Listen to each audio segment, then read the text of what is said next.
Gloria Borger and Candy Crowley are here. Mona and Fuad are standing by. But Gloria, the president, I think he's getting pretty good reviews for his comments today. And I think, except for a few Republicans, he's getting pretty good marks for the way he's handled this crisis. Well, you know, this wasn't easy. You know, this is 30 years of history, close history with Mubarak in this country.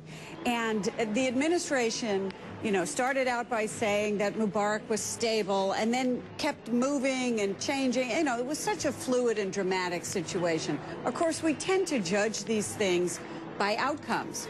And the truth of the matter is, this is a fabulous outcome, but we don't know what comes next, and that's what they're doing in the short term, Candy, from the U.S. perspective, very positive development. This was as good as it was going to get, really. Right. I mean, some people were fearing, you know, that there would be the Muslim Brotherhood taking over, another Iran. That there would be riots in the street, there'd be, you know, a lot of bloodletting, that Mubarak would stay on forever, and they really got the best situation.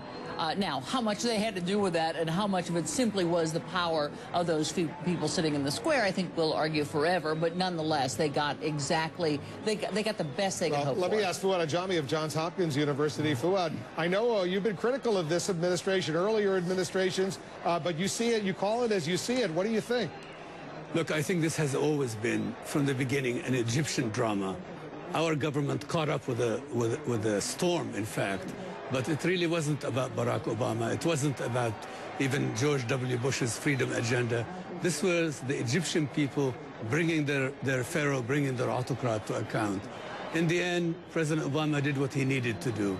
And I think the moral example and the example we had and the power we had to do with reining in the military, making sure there is no Tiananmen Square in Cairo and Tahrir Square. And that's considerable moral influence and political influence. When you heard the president speak today, the president of the United States, Mona, I think you were moved, weren't you? I was, because it's exactly what I hoped he would say. I mean, we spoke earlier and you asked me what I would like him to say, and he focused exactly on this beautiful, non-violent, pure revolution. And, you know, I mentioned earlier the toppling of all these stereotypes of Arabs. Here's another thing that Egyptian sisters and brothers, my people, I'm so proud of, have toppled. They have toppled this fear that Hosni Mubarak has been using all along to silence Western allies about it's either me or these crazy radicals. But they're also toppling, and this I think is what President Obama addressed today. They're also toppling a foreign policy that always chose the dictator versus the people. And I think what the message behind President Obama's speech today was U.S. foreign policy, as it now wakes up to what's happening. Hosni Mubarak is the Berlin Wall today that fell.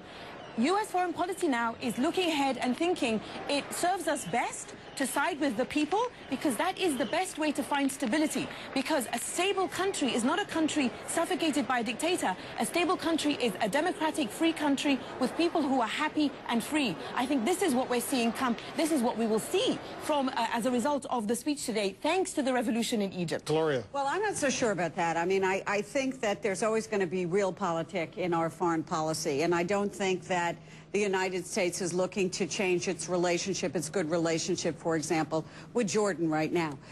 But they are looking to see how can they make the Saudis be less upset, who are very upset about this. What's going to happen in Iran? What's going to happen in Syria? I mean, obviously, the whole chess table is very different right now. I talked to a couple of experts today about this and what next. What will we see fall? Look at the across the Arab world. There's dictators, there's autocrats, what falls, and they really looked and said these are all so different that I don't see anything imminent here. Oh, it went from Tunisia to Egypt and now it goes, you know, to X, Y, or Z. They just, you know, we sort of went through a number of the countries and they said, I just don't see it because of the very different circumstances in so many of these places. All right, guys, we're going to continue, obviously, our analysis, our coverage, the breaking news out of Cairo right now, out of all of Egypt. In fact, Mubarak is gone.